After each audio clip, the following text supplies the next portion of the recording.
আজ আমি আপনাদের সাথে শেয়ার করছি পুরনো দিনের একটি হারিয়ে যাওয়া চমৎকার নিরামিষ রান্না, লাউয়ের রসবড়া। গরম ভাতের সাথে এই পদটি অসাধারণ লাগে খেতে। যারা লাউ খেতে পছন্দ করে না তারাও দেখলে আঙ্গুল চেটেপুটে ভাত খাবে। খুবই কম উপকরণে আর সহজে এই রান্নাটি অবশ্যই একবার বাড়িতে বানিয়ে দেখুন। রেসিপিটা ভালো লাগলে ভিডিওটাকে লাইক, শেয়ার আর চ্যানেলটাকে সাবস্ক্রাইব করতে ভুলবেন না। লাউয়ের রসবড়া বানানোর জন্য আমাদের লাগছে বিউলির ডাল।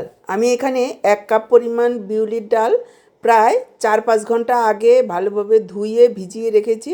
ডালগুলো খুব সুন্দরভাবে ভিজে গেছে। এবার দেখুন নিয়ে নিচ্ছি মিক্সচার জারে। ডালগুলোকে বেটে নিতে হবে। ডালগুলো বেটে নিয়ে দেখুন একটা বাটিতে ঢেলে নিয়েছি। আর এর মধ্যে দিয়ে দিচ্ছি পরিমাণ মতো লবণ, দিয়ে দিচ্ছি একটু হলুদ গুঁড়ো, ছোটো 1 চা চামচ পরিমাণ জোয়ান, 1 চা চামচ গ্রেট করা আদা আর 1 চা চামচ কাঁচা লঙ্কা বাটা। এবার খুব ভালোভাবে মিশিয়ে নেব আর ফেটিয়ে নেব। প্রায় 1-1.5 মিনিট সময় নিয়ে ভালোভাবে ফেটিয়ে নিতে হবে, তাহলে বড়াগুলো খুব সুন্দর ফুলবে আর নরম হবে। দেখুন খুব ভালোভাবে ফেটিয়ে নিয়েছি। আর এদিকে গ্যাস অন করে কড়াই বসিয়ে দিয়েছি আর কড়াতে দেখুন দিয়ে দিলাম সাদা তেল। আমি আজকে রান্নাটা সাদা তেলেই করছি, আপনারা চাইলে সর্ষের তেলেও করতে পারেন। তেল ভালোভাবে গরম করে নেওয়ার পর দিয়ে দিচ্ছি ডালের বড়া। আমি মিডিয়াম সাইজের করে দিচ্ছি, আপনারা চাইলে একটু বড় বা ছোট করেও নিতে পারেন। একবারে ততটাই দেব যতটা তেলের মধ্যে আসবে। খেয়াল রাখবেন যাতে একটার সাথে একটা লেগে না যায়, তাহলে কিন্তু বড়াগুলো ভেঙে যাবে। বড়াগুলো দেওয়ার পর প্রায় 1-1.5 মিনিট অপেক্ষা করব, তারপর উল্টে দেব। উল্টে দিয়ে আরও 1.5-2 মিনিট ভেজে নিতে হবে উল্টে পাল্টে। দেখুন বড়াগুলোকে উল্টে পাল্টে লাল করে ভেজে নিয়েছি। এবার ছেঁকে তুলে নিচ্ছি। প্রথম ব্যাচের বড়াগুলো তুলে নিয়ে দ্বিতীয় ব্যাচের বড়াগুলো দিয়ে দিচ্ছি। আর এই বড়াগুলো ভাজতে ভাজতেই দেখুন আমি এখানে নিয়েছি একটা মিডিয়াম সাইজের লাউয়ের অর্ধেকটা খোসা ছাড়িয়ে এইভাবে ডুমু ডুমু করে কেটে নিয়েছি। এদিকে বড়াগুলো লাল করে ভাজা হয়ে গেছে। এবার ছেঁকে তুলে রাখছি। বাকি যে তেলটা রয়েছে তার মধ্যে দেখুন দিয়ে দিচ্ছি 1/2 চা-চামচ গোটা জিরা, একটা শুকনো লঙ্কা আর একটা তেজপাতা। লো ফ্লেমে কয়েক সেকেন্ড ভেজে নেব। তারপর এখানে দিয়ে দেব 1 চিমটি হিং।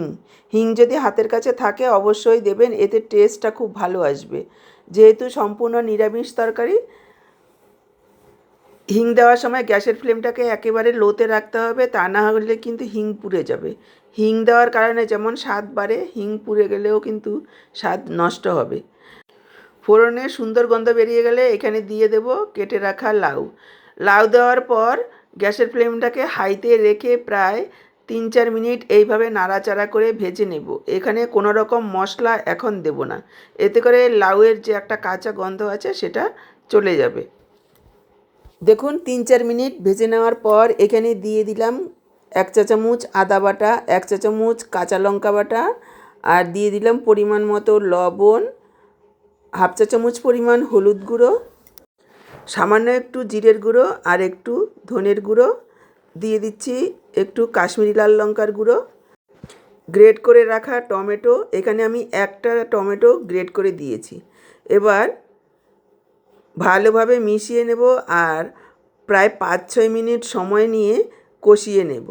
এভাবে মিশিয়ে নেওয়ার পর একটু ঢেকে দিতে হবে, মাঝে মাঝে ঢাকা তুলে নাড়াচাড়া করে দেব। এভাবে প্রায় 5-6 মিনিট কষিয়ে নেব, যাতে মশলাটাও খুব ভালোভাবে কষানো হয়, মশলার কোনো রকম কাঁচা গন্ধ না থাকে, একবারে সব কিছু কষানো হয়ে যাবে। দেখুন ঢেকে ঢেকে প্রায় 5-6 মিনিট আমি কষিয়ে নিয়েছি। দেখেই বুঝতে পারছেন লাউয়ের থেকে অনেকটা পরিমাণে জল বেরিয়েছে, সেই জলটাও শুকিয়ে গেছে আর তেল ছাড়তে শুরু করেছে। এবার দিয়ে দিচ্ছি চিনি। আমি এখানে 1.5 চা-চামচ চিনি দিচ্ছি, আপনারা স্বাদ বুঝে দেবেন। তবে যেহেতু নিরামিষ একটু মিষ্টি দিতেই হবে, তা না হলে টেস্ট ভালো আসবে না। যারা চিনি খেতে পছন্দ করেন না তারা চাইলে একটু গুড় দিতে পারেন। এবার আরও কিছুক্ষণ মিশিয়ে নিয়েছি, তারপর দেখুন দিয়ে দিলাম জল। জলের পরিমাণ এখানে বুঝেই দিতে হবে, যেহেতু ডালের বড়া দেওয়া হবে ঝোল কিন্তু টেনে নেবে। পরে জল দিলে সেই টেস্টটা আর পাওয়া যাবে না। পরিমাণ মতো জল দিয়ে মিশিয়ে নিয়ে ঢেকে আরও 5-6 মিনিট রান্না করে নিতে হবে, বা লাউগুলো সেদ্ধ হওয়া পর্যন্ত রান্না করতে হবে। এখানে আপনারা যদি চান আলুও দিতে পারেন, যারা আলু খেতে পছন্দ করেন। যেহেতু লাউয়ের পরিমাণটা বেশি ছিল সেজন্য আমি আর আলু দিইনি। এবার ঢাকা দিয়ে দেখুন আরও 5-6 মিনিট রান্না করে নিয়েছি। এবার লাউগুলো দেখিয়ে দিচ্ছি, সুন্দরভাবে সেদ্ধ হয়ে গেছে। একেবারে গলিয়ে ফেলা যাবে না, সুসেদ্ধ হবে অথচ গোটা থাকবে। এবার দিয়ে দেব ভেজে রাখা ডালের বড়া, আরও একবার সব কিছু মিশিয়ে নেব। তবে ডালের বড়াগুলো দেওয়ার পর কিন্তু খুব বেশি সময় রান্না করা যাবে না, কেননা বিউলির ডালের বড়া বা কলাইয়ের ডালের বড়াগুলো খুবই নরম হয়, ঝোলে বা রসে পড়ার সাথে সাথেই টেনে নেয় আর খুব তাড়াতাড়ি নরম হয়ে যায়। বড়াগুলো দেওয়ার পর দেখুন মিশিয়ে নিয়েছি। গ্যাসের ফ্লেমটাকে হাইতেই রেখেছি, ঝোল ফুটতে শুরু করেছে। এইবার আমি দিয়ে দিলাম 1/2 চা চামচ গরম মশলার গুঁড়ো, আর দিয়ে দিচ্ছি 1 চা চামচ ঘি। আরও একবার মিশিয়ে নেব, আর গ্যাস অফ করে ঢেকে রেখে দেব 5 মিনিট, যাতে ঘি গরম মশলার গন্ধটা খুব ভালোভাবে মিশে যায়। এখন একটু ঝোল ঝোল দেখা গেলেও কিছুক্ষণ পরেই দেখবেন অনেকটাই কিন্তু ঝোল টেনে নিয়েছে। ডালের বড়াতে প্রচুর পরিমাণে ঝোল টানবে। দেখুন 5 মিনিট ঢেকে রাখার পর আমি পরিবেশন করে দিচ্ছি। দেখেই বুঝতে পারছেন যে কতটা লোভনীয় হয়েছে দেখতে, খেতেও দুর্দান্ত স্বাদের হয়। লাউয়ের তো অনেক রকম রেসিপি আপনারা খেয়েছেন, আমিও শেয়ার করেছি। আজকের এই রেসিপিটা সম্পূর্ণ আলাদা, আশা করছি বাড়িতে একবার বানিয়ে খেলে বারবার খাবেন। তাহলে আজকে এই পর্যন্ত।